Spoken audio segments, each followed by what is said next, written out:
I mean, we had kind of had this one circled on our schedule because we had about 3 or 4 tough tests early on, about 3 or 4 not so tough that we're trying to use to build towards playoffs. For those who don't know, Juan Diego hasn't been the most playoff-bound team. We always get there, but we're first and out, and so I've been trying to use some of these games as pseudo-playoff games, tighten down the lineups, really game plan, really show the kids what to look for on film, and try and build off of those for when we hopefully do get to the playoffs.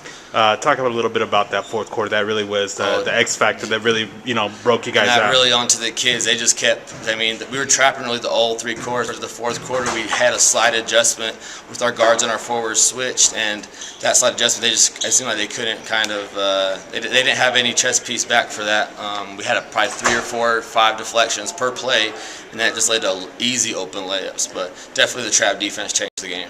What was it in those first 3 quarters? I mean, it seems like you guys couldn't really get over the hump. I mean, you guys still had a decent 6-7 point lead, but those first 3 quarters. 16 is a whole different thing. I mean, I got to give my hands off to the Haddock sisters, and number 11 I think is Lindy, and she's a player. She's probably one of the best players we've seen up until this point. Made our girls work. We have 2 or 3 girls committed to her, and we were trying to make the other 4 girls play basketball.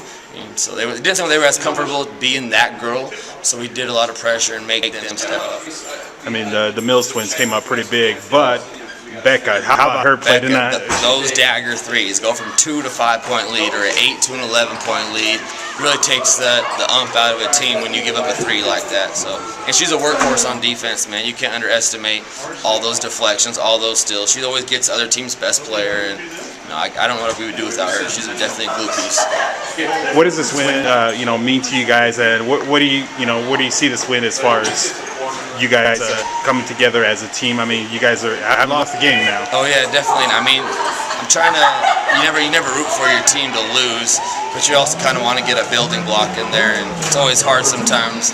One year at the other when you're 7-0 and they're trying to coach. We've been doing this. What can you say? Like, we still have a long way to go, and there's definitely pieces. So this was good to see that this is a tough team. There's going to be tougher teams we do see, because before this we had like 3 30-point blowouts, and this kind of helped us get back to teaching points, I guess would be what I'm looking for.